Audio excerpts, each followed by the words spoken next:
கனிமுல சஞ்சீவ படுகொலை முன்னாள் SDF feeder அதிரடி கைது.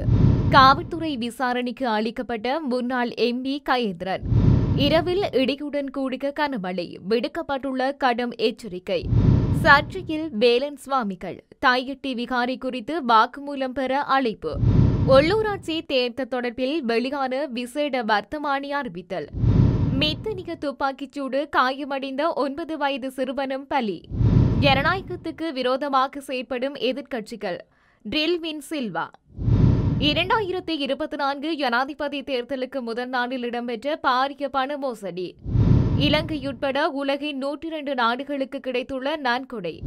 தனது சாரதியை கழுதை என அளித்த பிரதி அமைச்சர். கனிமுல சஞ்சீவ படுகொலையில் கைதான சந்தேக நபர் ஸ்ரீலங்கா ராணுவத்தில் பணியாற்றிய முன்னாள் லெப்டினன்ட் தர அதிகாரி என தெரியவந்துள்ளது. கடந்த சில வருடங்களாக சேதுவ மற்றும் கல்கிசை காவல் பிரிவுகளில் 7 கொலைகளை செய்த நபர் இவர் என்று காவல்துறை வட்டாரங்கள் தெரிவிக்கின்றன. புத்தளம் பாலவிய பகுதியில் சொகுசு வானில் பயணித்துக் கொண்டிருந்த போது காவல்துறை சிறப்பு அதிரடி படையினரால் சந்தேக நபர் கைது செய்யப்பட்டார். கனிமுல சஞ்சீவ கொலையின் முக்கிய சந்தேக நபர் புத்தளம் பாலவிய பகுதியில் காவல்துறை சிறப்பு அதிரடி படையினரால் கைது செய்யப்பட்டுள்ளார். இதன்போது முகமது அஸ்மான் செரிப்தீன் என்ற 34 வயதுடைய சந்தேக நபர் ஒருவர் கைது செய்யப்பட்டுள்ளதாக கூறப்படுகின்றது.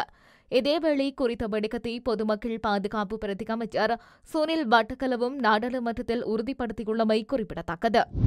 தமிழ் தேசிய மக்கள் முன்னணியின் பொதுச் செயலாளர் செல்வராசா கயேந்திரன் காவல்துறை விசாரணைக்கு அளிக்கப்பட்டுள்ளார். தாய்கிட்டே சட்டவிரோத விகாரைக்கு எதிராக போராட்டத்தில் ஈடுபட்டமை தொடர்பில் வாக்குமூலம் பெறுவதற்காக குறித்த அழைப்பு விடுக்கப்பட்டுள்ளது. இதன் அடிப்படையில் இன்று பகல் 12 மணிக்கு பலாலி காவல் நிலையத்துக்கு வருமாறு தெரிவிக்கப்பட்டுள்ளது. தனியார் காணிகளை சட்டவிரோதமாக ஆக்கிரமித்து ராணுவத்தினரின் துணையுடன் சட்டவிரோதமாக அமைக்கப்பட்டுள்ள தைகிட்டி சட்டவிரோத திஸ்ஸவிகாரை கட்டுமானங்களை அகற்றக் கோரி ஒவ்வொரு பௌர்ணமி நாட்களிலும் போராட்டங்கள் நடைபெற்று வருகின்றது. இந்த நிலையில் குறித்த போராட்டத்தில் ஈடுபட்டமை தொடர்பில் வாக்குமூலம் பெறுவதற்காகவே பலாலி காவல் நிலையத்துக்கு வருமாறு அழைப்பு கட்டளை அனுப்பி வைக்கப்பட்டுள்ளமை குறிப்பிடத்தக்கது. காலி, மாத்தறை, களுத்துறை மற்றும் ரத்தினபுரி மாவட்டங்களின் சில இடங்களில் மாலை அல்லது இரவு மழை அல்லது இடியுடன் கூடிய மழை பெய்யக்கூடும் என தெரிவிக்கப்பட்டுள்ளது.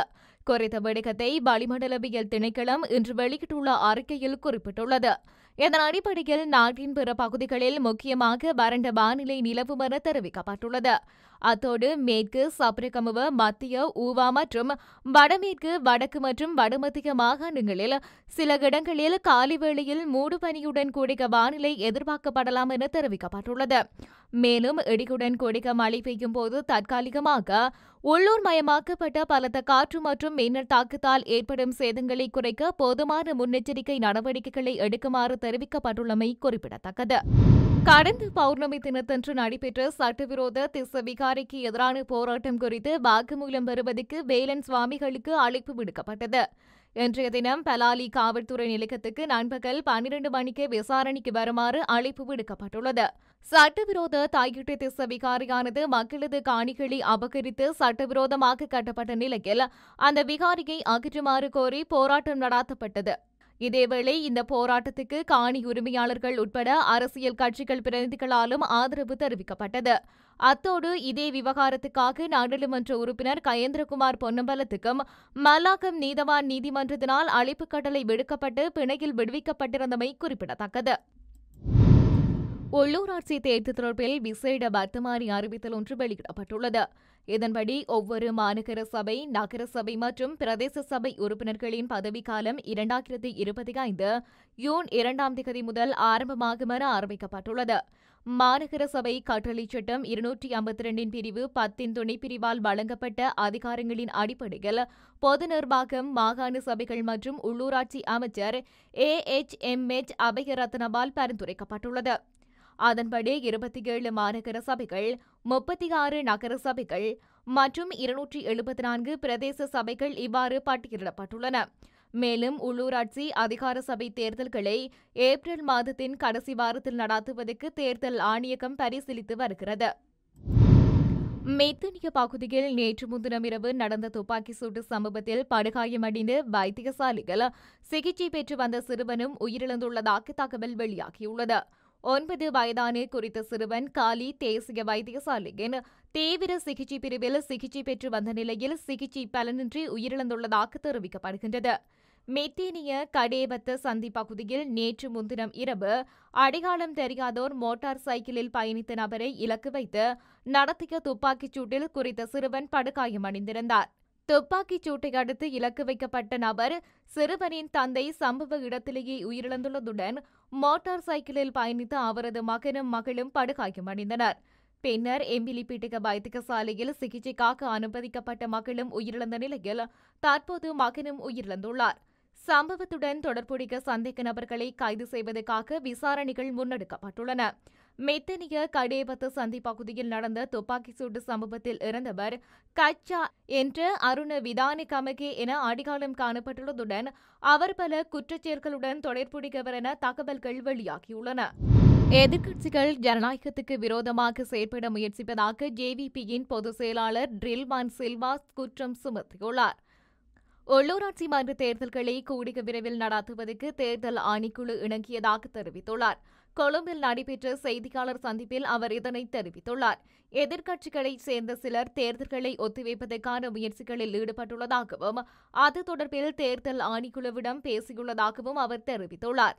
இவ்வாறான நடவடிக்கைகள் ஜனநாயகத்துக்கு எதிரானது என அவர் சுட்டிக்காட்டியுள்ளார். மக்களினால் நிராகரிக்கப்பட்ட அரசியல் கட்சிகள் பல்வேறு காரணங்களை காட்டி தேர்தலை ஒத்திவைக்க முயற்சிப்பதாக தெரிவித்துள்ளார். உள்ளூராட்சி மன்ற தேர்தல்களை கூடிய விரைவில் நடத்துவதற்கு குறித்த தேசிய மக்கள் சக்தியின் பிரதிநிதிகள் தேர்தல் ஆணைக்குழுவுடன் பேச்சுவார்த்தை நடத்தியுள்ளதாக தெரிவித்துள்ளார். உச்ச நீதிமன்றத்தின் தீர்ப்பு மற்றும் தேர்தல் ஆணைக்குழுவின் அதிகாரம் என்பவற்றின் அடிப்படையில் தேர்தல்கள் கூடிய விரைவில் நடத்தப்படலாம் என அவர் தெரிவித்துள்ளார். ஜனாதிபதி தேர்தலுக்கு முதல் நாளில் ஸ்மார்ட் பூத் கண்காட்சி மற்றும் இசை நிகழ்ச்சிக்காக தேசிய இளைஞர் சேவைகள் மன்றத்தின் முன்னாள் தலைவரால் கையொப்பமிடப்பட்ட சுமார் 188 மில்லியன் ரூபாய் பெறுமதிக்கான காசோலைகள் விநியோகிக்கப்பட்டதாக பொது நிறுவனங்கள் தொடர்பான நாடாளுமன்ற குழுவான கோப் தகவல் வெளியிட்டுள்ளது. இயக்குநர்கள் குழுவின் ஒப்புதல் இல்லாமல் அதிகாரிகளுக்கு அழுத்தம் கொடுத்து இந்த காசோலைகளில் முன்னாள் தலைவர் கையொப்பமிட்டதாகவும் தெரியவந்துள்ளது. குழுவின் விசாரணைகளின்படி ஜனாதிபதி தேர்தலுக்கு முதல் நாளில் திரைசேரிக்கு கிடைத்த சுமார் 100 மில்லியன் ரூபாய் மதிப்புள்ள காசோலைகள் இதன்போது விநியோகிக்கப்பட்டுள்ளதாக தெரிவிக்கப்பட்டுள்ளது. தேசிய இளைஞர் சேவைகள் மன்றத்தின் தலைமை கணக்கியல் அதிகாரியாக குறித்த சந்தர்ப்பத்தில் கடமையில் இருந்தவர் தமது சாட்சியத்தின் போது முன்னாள் தலைவரின் பரிந்துரையின் பேரில் பணம் செலுத்த வேண்டிய கட்டாயம் தமக்கு ஏற்பட்டதாக கூறியுள்ளார். இதற்கு இணங்க தவறினால் இடமாற்றத்துக்கு உள்ளாக்கப்படக்கூடும் என்ற அச்சத்திலேயே இந்த காசோலை மோசடி இடம்பெற்றதாகவும் குறித்த அதிகாரி குறிப்பிட்டுள்ளார். இந்த நிலையில் கோப் குழுவின் தலைவர் நாடாளுமன்ற உறுப்பினர் நிசாந்த சமரவீர இது மிகவும் உணர்திறன் வாய்ந்த பிரச்சினை என்று சுட்டிக்காட்டியுள்ளார். அத்துடன் தேசிய இளைஞர் சேவைகள் மன்றத்தின் முன்னாள் தலைவரை கோப் குழுவுக்கு அழைத்து வருவதற்கும் விவாதங்களுக்காக குழுவை திரும்ப அழைப்பதற்கும் முடிவு செய்யப்பட்டுள்ளது. சவுதி அரேபியா 700 தொன் பேரிச்சம்பழங்களை 102 நாடுகளுக்கு நன்கொடையாக வழங்கவுள்ளது. இந்த பேரிச்சம்பழங்கள் மன்னர் சல்மானின் பரிசாக வழங்கப்படும் பேரிச்சம்பழ வழங்கல் திட்டத்தின் ஒரு பகுதியாகும். இதன் அடிப்படையில் எதிர்வரும் ரமலான் மாதத்தை முன்னிட்டு 700 தொன் பேரிச்சம்பழங்களை 102 நாடுகளுக்கு நன்கொடையாக வழங்கவுள்ளது. கடந்த ஆண்டுடன் ஒப்பிடும்போது இம்முறை 200 தொன் பேரிச்சம்பழங்கள் அதிகமாக வழங்கப்படவுள்ளது. மேலும் இந்த நன்கொடை திட்டமானது உலகளாவிய முஸ்லிம் சமுதாயத்துக்கான சவுதி அரேபியாவின் ஆதரவையும் உதவியையும் வலுப்படுத்துகின்றது.